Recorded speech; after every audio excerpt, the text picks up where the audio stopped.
अरे माँ जी, जल्दी चलिए, देखिए आपके घर के बाहर एम्बुलेंस आई है। गायत्री भागती हुई दरवाजे पर आती है। तभी उसकी बहू चांदनी को एम्बुलेंस से बाहर लाया जाता है। हे भगवान, ये मेरी बहू को क्या हो गया? एक्सीडेंट हो गया माँ जी। अरे लेकिन ये कैसा एक्सीडेंट है? चोट तो कहीं नजर नहीं आ रही। अरे माँ जी, दिमाग में अंदरूनी चोट लगी है और ये अपनी याददाश्त खो बैठी है।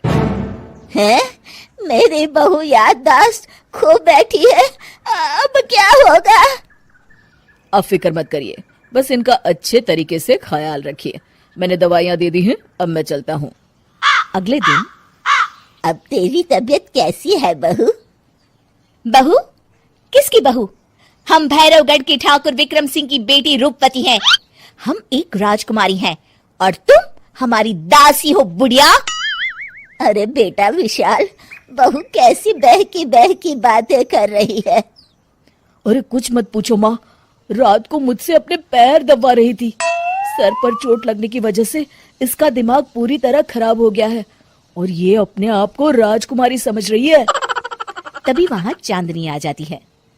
तुम दोनों यहाँ क्या खुसुर फुसुर कर रहे हो?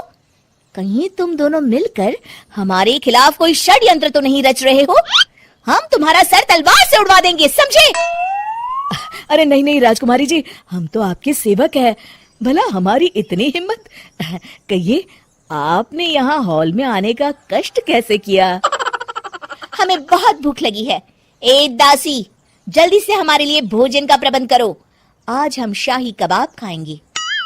विशाल अपनी माँ को चांदनी की बात मानने के लिए इशारा करता है। ठीक है राजकुमारी जी, मैं अभी आपके लिए भोजन लेकर आती हूँ। इस तरह विशाल और उसकी माँ ना चाहते हुए भी चांदनी की जी हजूरी में लगे रहते हैं। लाओ माँ, जल्दी से मेरा टिफिन दो, मुझे देर हो रही है। अरे ठहर जा, जरा दम तो लेने दे मुझे। सारे घर का काम मुझे अकेली को करना पड़ता है। तेरी बीवी तो राजकुमारी बनी बैठी है, सारा दिन हुक्म चलाती रहती है। अरे माँ, मेरा भी तो यही हाल है। फिलहाल तुम मेरा टिफिन दे दो, मैं चला। रुको, कहाँ जा रहे हो? अरे मर गया रे, ये कहाँ से आ धमकी? आज हमारा जुहू चौपाटी घूमने का मूड है और हमें अपने लिए नई साड़ियाँ भी खरीदनी है। चलो जल्दी से अपना वाहन निकालो और हमें ले चलो।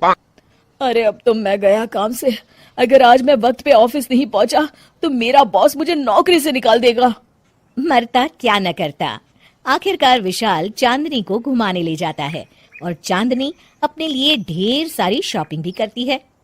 ए दासी, टीवी पर कपिल शर्मा के आने का समय हो गया है, जल्दी से टीवी शुरू करो।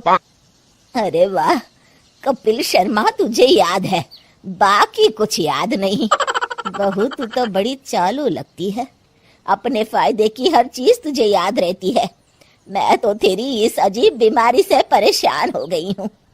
अगले दिन। अरे डॉक्टर साहब, आप इतने दिन से मेरी बहू का इलाज कर रहे हैं, लेकिन उसकी बीमारी तो सुधरने के बजाय और बढ़ती जा रही है। अरे माँ जी, ये दिमागी बीमारी है, बेचारी की याददाश्त चली गई है। वापस आने में थोड़ा वक्त तो लगेगा ही ना। गायत्री डॉक्टर से बात कर ही रही होती है कि तभी उसकी पुरानी सहेली शीला वहां आ जाती है। शीला को देख अचानक डॉक्टर घबरा जाते हैं।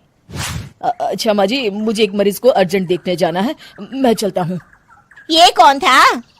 अरे अब क्या बताऊं शीला, एक एक्सीडेंट में मेरी बहू की याददाश्त चली गई है। ये डॉक्टर उसका इलाज कर रहा है। ये डॉक्टर कब से बन गया? अरे ये तो चमन पान वाले का लड़का है, सारा दिन नौटंकी करता रहता है। अच्छा तो ये बात है, अब मैं समझी। मेरी बहू और ये पान वाले का लड़का दोनों मिलकर मुझे बेवकूफ बना रहे थे।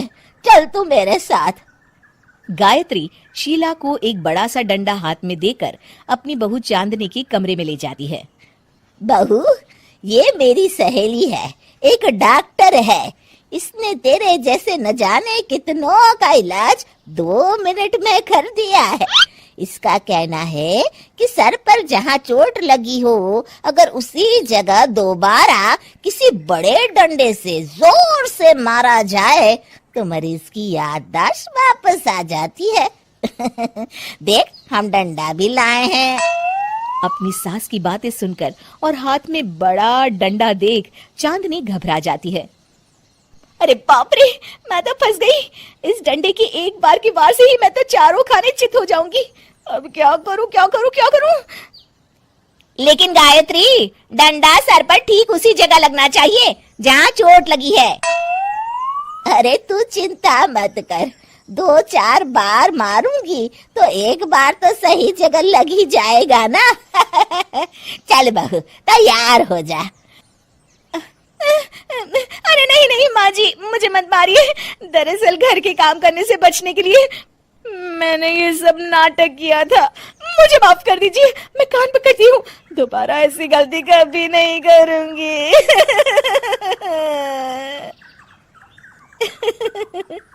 क्यों दोस्तों, कहानी कैसी लगी हमें जरूर बताइएगा।